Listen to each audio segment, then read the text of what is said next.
This week on today's Homeowner, we're taking on Mother Nature. Okay, maybe not taking on, but we're going to do what we can to help you and your home be prepared for what she's dishing out. Stay with us.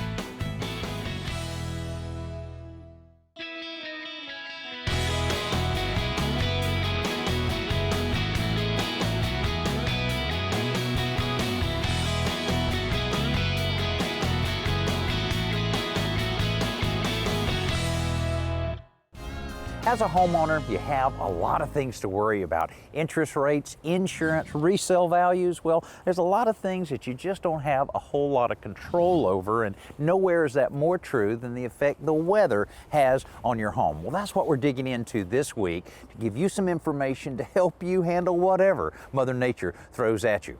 Now, one of the biggest complaints you hear about when you own a home is the effect that rain has on it. And if you get roof leaks, you got a lot of problems. And of course, the roof is your first line of defense against any of those kind of problems. Now, it doesn't matter whether you live in an older home like this or a brand new home, it makes a lot of sense to occasionally inspect the roof. Now, if you're not up to climbing up on the roof, and a roof like this is fairly steep, not very safe to travel around on, you can do a pretty good job inspecting your roof from the ground using a pair of binoculars. Now, one of the biggest complaints you hear about, leaks around a chimney.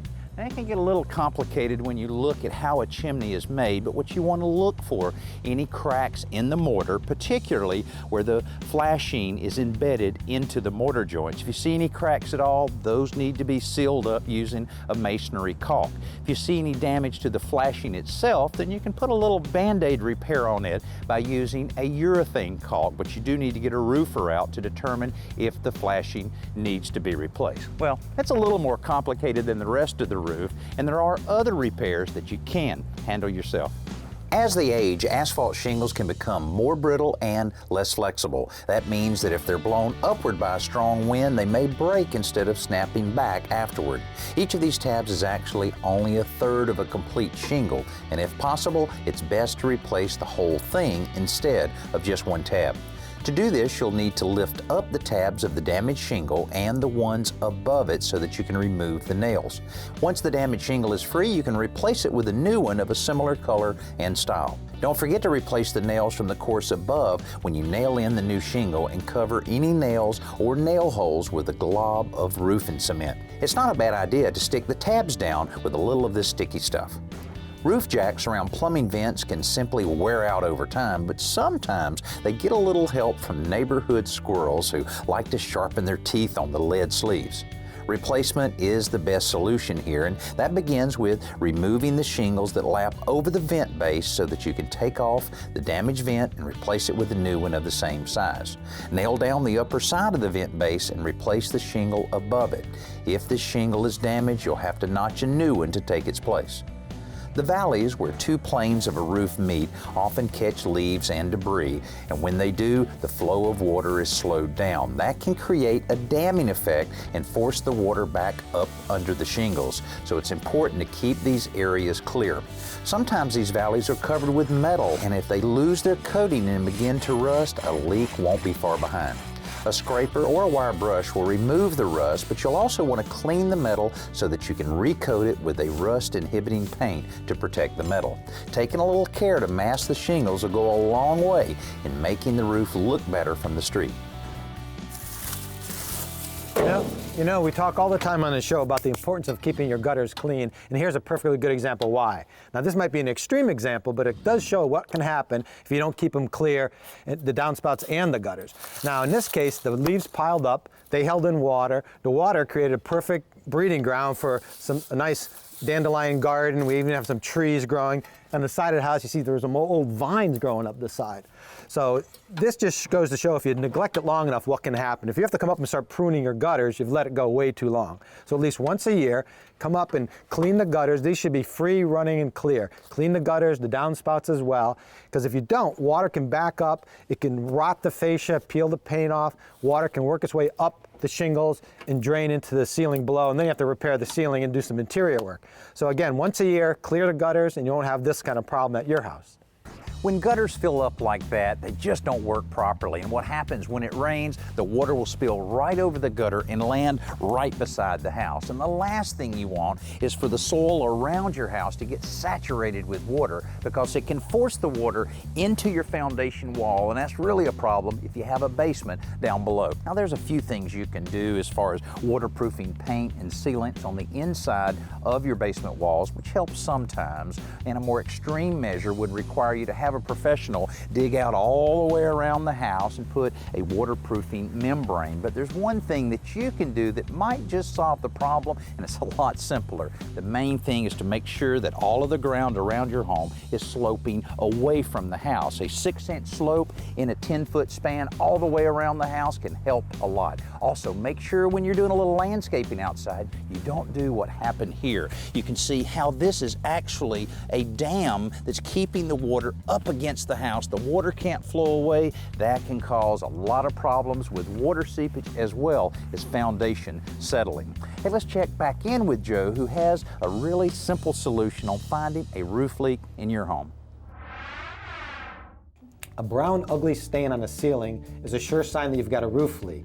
The challenge is finding where the water is entering the house. Now, I've discovered a leak downstairs, and there was a stain on the ceiling, but it was down near the wall. When I came up into the attic and I looked around, I noticed this all looks perfectly clean and dry. But the more I investigated, I discovered that we have a leak right here. If you look closely, you can see there's a stain, a pretty big stain too, on both sides of this rafter. So what was happening is water was leaking through the roof, running down the top of this rafter, but it wasn't leaking, dripping off and leaking it onto the ceiling till it got down here. And that's the reason I found the stain near the wall. So the point is, when you have a leak and you see the stain on the ceiling, the leak in the roof might not be directly above it. In fact, it seldom is. So the thing to remember is, come up into the attic and investigate areas all around, especially higher up on the roof plane. Now, the best time to check it out, of course, is during a rainstorm, but if you can't do that, have a friend or neighbor get outside with a garden hose and soak the roof while you stay up here with a flashlight and look around, and I'm sure you'll find that leak yourself. This week we're looking at the weather and the impact it can have on your home. And we've already looked at rain and how it can enter your home from up above as well as down below. But when the weather really gets nasty, that's not the only thing you have to worry about. High winds can wreak havoc on your home.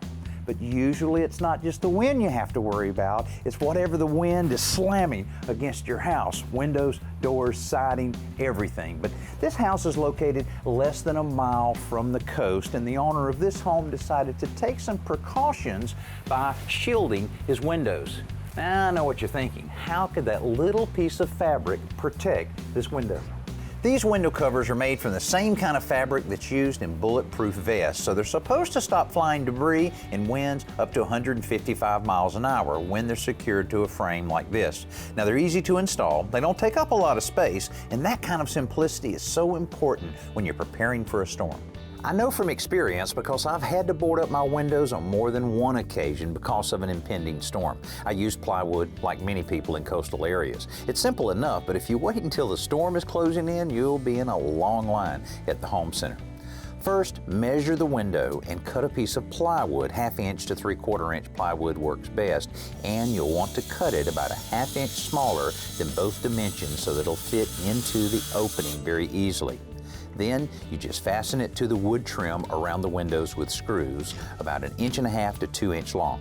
This gets a little trickier if your windows are bordered by brick with no wood molding, but you can buy special spring-loaded metal clips that will hold the plywood, or you can add a little edge strip to the front and drill holes through it and attach the sheet directly to the bricks with masonry screws. The downside is that plywood is heavy and bulky to store. You know, he's right, plywood is heavy, especially if you use 3/4 inch plywood, but you do have some other choices out there like plastic. And listen, there have been a lot of improvements in plastic storm shutters since about 1992 after Hurricane Andrew hit the U.S. Here's a great example. This is a corrugated polypropylene panel. It is rated for the highest impact standards, but look at this. It is 75% lighter than plywood. One other benefit, because it's translucent, it still lets light in your house, unlike plywood. And because it is polypropylene, it won't rot, it won't warp, will likely last the lifetime of your home. Now, it's not all sunshine and roses. It's true that this is a great panel, but just like plywood, you have to have a place to store it. And even though this is the least expensive of all the systems out there, still plan on paying about 4 times more for this than you would for 3/4 inch plywood. Even if you protected your windows, there still may be a weak point in your home in the event of very high winds. Now, most people don't even think about their doors and protecting them in the event of a storm, but they can be very vulnerable too, especially your garage doors. I mean, think about it. These are big expanses of metal or wood that are built very light so that they can be raised and lowered. And to make matters worse, they're only supported on 2 sides and not top and bottom. Now, there are kits available that you can install in the event of a storm so that you can provide that support, and it anchors it at the top and bottom. But if you don't have that option on the door that you have, you can still build your own support system. The important thing is to provide support in the middle of the span. For a 2-car garage, there should be at least 2 extra points across that space. To anchor them, you can attach a piece of wood to the concrete floor with masonry screws or lead anchors. The braces themselves can be created by attaching 2 2x4s together in a T arrangement for additional strength. The braces are secured to the anchor board on the floor and also attached to the wall above the door. Because the door can't roll up with these braces in place, it's probably a good idea to disconnect the door operator when the support system is installed. If you need to make repairs to any of your interior drywall, then Jody has a product that'll make this very common repair a lot easier. You know, making a drywall repair is inevitable. You know it's going to happen, you just don't know when. The work isn't that complicated, but it is messy and it can be a hassle if you don't have the right tools and material. Making a small repair job convenient and easy is the idea behind this new repair kit in a can. It's called Jig-a-Patch, and it combines the 3 key things you need for drywall repairs into one all-inclusive can.